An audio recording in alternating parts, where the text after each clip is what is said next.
Hello students, I hope आप लोग अच्छे होंगे, अच्छे से स्टडी कर रहे होंगे। आज के इस लेक्चर में हम बात करेंगे फंडामेंटल ड्यूटीज की। तो फंडामेंटल ड्यूटीज हमारे कॉन्स्टिट्यूशन के पार्ट 4 ए में दी गई है अंडर आर्टिकल 51 ए के अंदर। फंडामेंटल ड्यूटीज को ऐड किया गया था बाय 42nd अमेंडमेंट एक्ट 1976 के अंदर, जिसका रिकमेंडेशन स्वर्ण सिंह कमेटी ने दिया था। Initially there were 10 fundamental duties and the 86th amendment act of 2002 added the 11th duty. मतलब बिफोर 86th अमेंडमेंट एक्ट हमारे पास ओनली 10 फंडामेंटल ड्यूटीज थी, बट 86th अमेंडमेंट एक्ट के अंदर जो है 11th फंडामेंटल ड्यूटी को ऐड किया गया। फंडामेंटल ड्यूटीज जो होती है वो अनएनफोर्सिबल बाय लॉ होती है, मतलब वो एनफोर्स नहीं होती लीगली, वो नॉन जस्टिसिएबल होती है। बट कुछ फंडामेंटल ड्यूटीज के लिए अलग से एक्ट्स बनाई गई है जिनके रिगार्डिंग पनिशमेंट दी जाती है उनके अंतर्गत, सभी के लिए नहीं बनाई गई है। अब बात करते हैं फंडामेंटल ड्यूटीज की। करंटली हमारे पास अपने कॉन्स्टिट्यूशन के अंदर 11 फंडामेंटल ड्यूटीज है। तो फर्स्ट फंडामेंटल ड्यूटी है हमारी कि हमें अपने नेशनल एंथम, नेशनल फ्लैग की रिस्पेक्ट करनी चाहिए, हमें अपने कॉन्स्टिट्यूशन की, अपने आइडल्स की रिस्पेक्ट करनी चाहिए। सेकंड ड्यूटी है हमारी to cherish and follow the noble ideals that inspire the national struggle for freedom. मतलब जो फ्रीडम के लिए जो नेशनल स्ट्रगल हुआ था उसे प्रेरित करने वाले जो महान आदर्श है हमारे, उन्हें हमें फॉलो करना चाहिए। थर्ड हमारी फंडामेंटल ड्यूटी है to uphold and protect the sovereignty, unity and integrity of India. मतलब हमें अपने इंडिया, मतलब देश की जो है सोवरेनिटी, यूनिटी, इंटीग्रिटी को जो है उसे प्रोटेक्ट करना चाहिए, उसे प्रिजर्व करके रखना चाहिए।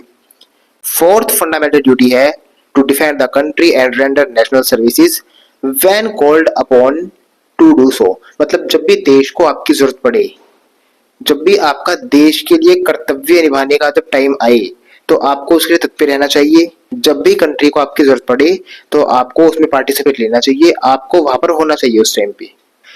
अब फिफ्थ फंडामेंटल ड्यूटी की बात की जाए, हमें अपनी हार्मोनी को, अपनी जो स्पिरिट ऑफ ब्रदरहुड है उसको प्रोटेक्ट करना चाहिए, उसे प्रिजर्व करना चाहिए, उसे प्रमोट करना चाहिए। चाहे कोई भी रिलीजन हो, कोई भी लैंग्वेज हो, कोई भी सेंसनल डाइवर्सिटी हो, हमें सबको इक्वली रख के ब्रदरहुड की फीलिंग को जो है बनाए रखना चाहिए। और जो हमारे समाज में डेरोगेटरी जो प्रैक्टिसेस है वुमेन्स के लिए, उन सबको रोकना चाहिए और वुमेन्स की रिस्पेक्ट करनी चाहिए। सिक्स्थ फंडामेंटल ड्यूटी की बात की जाए, to value and preserve the rich heritage of the country composite culture. मतलब जो हमारा भारत देश है इसका एक रिच हेरिटेज कल्चर रहा है जिसे हमें प्रोटेक्ट एंड प्रिजर्व करके रखना चाहिए।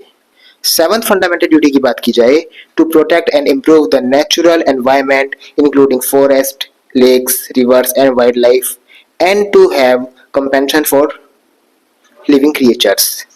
मतलब जो हमारा नेचुरल एनवायरनमेंट है उसे प्रोटेक्ट करना चाहिए, उसे इम्प्रूव करना चाहिए। Forest, lake, reverse, wild life और जो लिविंग क्रिएचर्स है उनका ध्यान रखना चाहिए, उन्हें प्रोटेक्ट करना चाहिए और उन्हें खराब नहीं करना चाहिए और सेफ रखना चाहिए।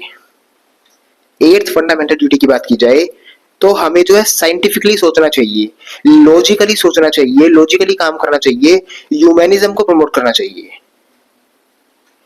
नाइन्थ फंडामेंटल ड्यूटी की बात की जाए तो हमें पब्लिक प्रॉपर्टी का सेफगार्ड बन के रहना है, हमें उसे नुकसान नहीं पहुंचाना, उसे सेफ रखना है, उसे प्रोटेक्ट करना है और हमें वॉयलेंस नहीं करना चाहिए। जो भी दंगे होते हैं उनके अंदर हमें पार्टिसिपेट नहीं करना चाहिए।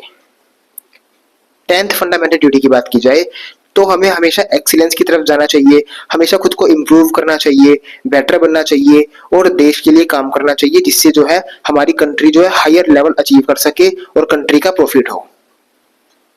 11th फंडामेंटल ड्यूटी को ऐड किया गया था बाय 86th अमेंडमेंट 2002 के अंदर। इसका ऑब्जेक्टिव है कि 6 to 14 ईयर्स तक के बच्चों को compulsory and free education provide करवाई जाए।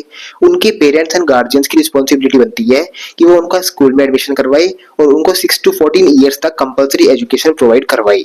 आज के लिए बस इतना ही। नेक्स्ट लेक्चर में मिलती है एक नई टॉपिक के साथ, तब तक के लिए टेक केयर, बाय बाय।